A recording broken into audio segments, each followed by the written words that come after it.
Fala pessoal, tudo bem com vocês? Estou aqui mais uma vez para o nosso pré-aula, no caso pré-aula da aula 7, tá? Inicialmente eu previ, no nosso plano de atividades, que na N1 a gente conseguiria chegar em perda de carga, tá? Mas eu estava observando a questão do nosso cronograma, tá? E pela questão, de a equação de Bernoulli ela ser um pouquinho mais complexa, tá? Então eu preferi abortar um pouco essa ideia, né? Na verdade eu iria falar de máquinas de fluxo e perda de carga junto, tá? Eu estava montando exatamente essa aula e percebi que isso faria com que o nosso conteúdo ele ficasse um pouco extenso para essa última aula, ainda mais sendo uma aula pré-prova, né? Pré-avaliação. Então eu tomei uma decisão dessa alteração, que é a seguinte, tá? Nesse pré-aula a gente vai estar tratando ainda a equação de Bernoulli, né? Aqueles exercícios, aqueles exemplos que ficaram da nossa última aula, né? Vou retomar a equação da Torricelli, né? De Torricelli que a gente comentou na última aula, tá?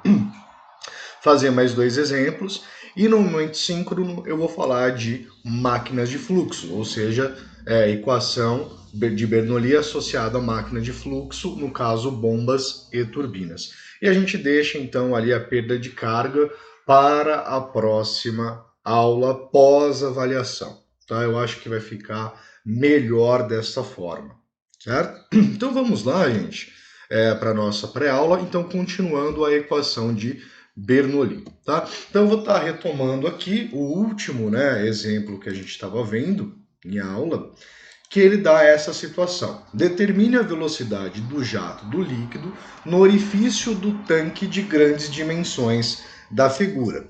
Considere o fluido sendo um fluido ideal, tá? Então, muito bem, gente. O que a gente vai fazer nesse cara? Esse exercício em si, ele demonstra uma equação muito importante, que é a equação de Torricelli para escoamento de fluidos, né? Ela provém da equação de Bernoulli, tá? E ela é muito útil, tá? Então, o que a gente tem que entender desse sistema? Nós temos dois pontos. Um sistema, no caso, um tanque de grandes dimensões. Lembrando que o grandes dimensões é aquele que a gente considera que o nível H dele permanece sempre sendo constante, tá? E você tem o fluxo dentro da tubulação nessa parte mais inferior aqui. Tá? Então, o que a gente vai fazer? A equação de Bernoulli, ela nos traduz a seguinte ideia, A altura manométrica no primeiro ponto tem que ser igual à altura manométrica no segundo ponto, certo? Ou seja, a conservação de energia. E eu posso falar que isso acontece devido ao fluido ser um fluido ideal, Ele não vai apresentar resistência ao escoamento, assim, todo o atrito interno não existe e dessa forma ele não vai ter, então, perda de carga, tá? Então, a nossa altura manométrica no primeiro ponto tem que ser igual à altura manométrica no segundo ponto, tá? Então, o primeiro ponto é a superfície do nosso fluido dentro do nosso reservatório, tá? E o segundo ponto é onde que está ocorrendo o escoamento, que é nessa linha de corrente aqui embaixo, tá? Então, nosso primeiro ponto e nosso segundo ponto. O que nós temos que trabalhar aqui, O que são essas alturas manométricas do nosso fluido? As alturas manométricas são exatamente a soma das cargas, No caso, a carga potencial, A carga cinética, tá? E a carga de pressão, tá? Então a gente vai comparar essas duas cargas, essas alturas manométricas. Então nós vimos que na versão mais simplificada da equação de Bernoulli, eu tenho que a nossa carga nesse primeiro ponto, a nossa carga potencial, vou fazer aqui embaixo, ela é dada por Z1, lembrando que Z1 é a cota que nós temos entre a linha de referência, a altura da linha de referência, nesse caso representado por H, tá? Mais a carga cinética, A carga cinética ela é definida então para a gente como velocidade 1 ao quadrado sobre 2 vezes o valor da gravidade, mais a carga de pressão, que é a pressão que atua em 1, dividido pela massa específica do nosso fluido. Tá? Então essa é a nossa altura manométrica no primeiro ponto. No segundo ponto, nós vamos ter então a carga potencial Z2 mais a velocidade de escoamento 2 ao quadrado sobre 2, que é a carga então cinética, tá? Mais a carga de pressão, que seria a pressão 2 sobre a massa específica do nosso fluido. Tá? Agora, o que acontece dentro desta situação especificamente? Tá? Que é importante que a gente guarde. Como eu estou trabalhando com um tanque de grande dimensão e esse nível ele não se altera, tá?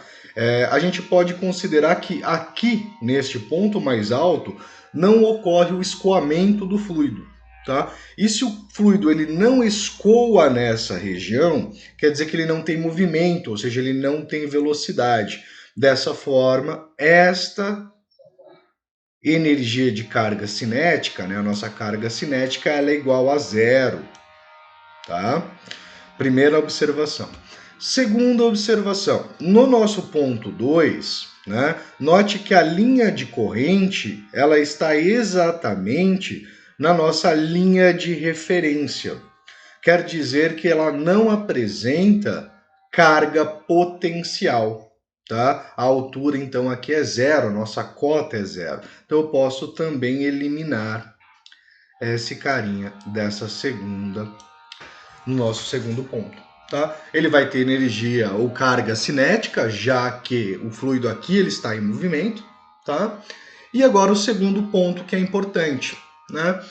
Qual é a pressão que atua sobre esse nosso fluido? Tá? É a pressão atmosférica. Né? Então a pressão atmosférica está atuando sobre esse fluido no ponto 1, tá? Sobre a superfície livre do nosso fluido. E no ponto 2, nessa região aqui, também existe a ação então da pressão atmosférica atuando no sentido oposto. Então eu tenho que a mesma pressão, né, ou mesma carga de pressão atua no ponto 1 e atua no ponto 2 nessa relação. Ou seja, esta carga de pressão ela é diretamente igual a esta carga de pressão no segundo ponto. Tá? Então esta carga e esta carga são iguais. Então eu posso, nesse caso, também estar simplificando a nossa expressão, cancelando esses dois termos. E desta forma, nós temos aqui que Z1, que no caso é a carga de pressão, a carga potencial no primeiro ponto, vai ter que ser igual à carga cinética no segundo ponto, que é V2 ao quadrado sobre 2 vezes G, tá? E dessa equação a gente vai sintetizar, tá? Ou aí elaborar a equação de Torricelli, tá? A equação de Torricelli ela afirma o seguinte, que a velocidade 2, no caso essa velocidade 2 é a velocidade de escoamento, a velocidade de saída do nosso fluido, tá? Vai ser igual a Z1, que nesse caso Z1 é igual à altura, né, no que nós temos de fluido, da coluna de fluido. Então, no lugar de Z1, vou fazer uma ressalva aqui, ó, Z1 é igual a H, né, igual à nossa altura. Então, teremos que 2 vezes a gravidade vezes a altura é igual à velocidade de escoamento ao quadrado. Tá? Então, a velocidade de escoamento na seção 2 ao quadrado, velocidade de escoamento ao quadrado apenas, né, ou velocidade 2, ela vai ser igual a raiz quadrada de 2 vezes a gravidade vezes a altura. Tá? Então, dentro de tanques de grandes dimensões, a gente pode considerar que a velocidade ela está diretamente associada à questão da gravidade local e da altura da coluna de fluido do meu reservatório. Isso favorece muito para que eu consiga fazer esses cálculos. Ou seja, se eu aumentar essa saída, ou seja, essa saída estivesse posicionada numa localidade mais alta, a velocidade ia ser reduzida, né? Porque eu ia diminuir essa altura H no nosso reservatório. Tá? Se ela tivesse um pouquinho mais baixa, essa velocidade vai aumentar, já que se aumenta a coluna desse fluido. Tá? Então essa é a equação de Torricelli, tá, gente? A equação de Torricelli é extremamente importante para certos casos, como é o próximo exemplo, tá? A equação de Torricelli. Então lembre-se que é sempre possível, em situações parecidas como essa, você estar utilizando esta relação. Tá? A equação de Torricelli também está relacionada à questão de pulverizadores, né? Quando você pega aqueles sprays que vocês apertam, coloca um certo líquido e você aperta, ele gera um jato, né? Ele puxa esse líquido sai de forma de pulverizada, tá? Está relacionado a essa equação de Torricelli, pela relação da velocidade com que esse líquido ele vai sair no orifício, ele acaba sendo pulverizado, tá? Gente, fico nesse primeiro vídeo por aqui e no próximo já trago algumas aplicações dessas relações. Até daqui a pouco, fui!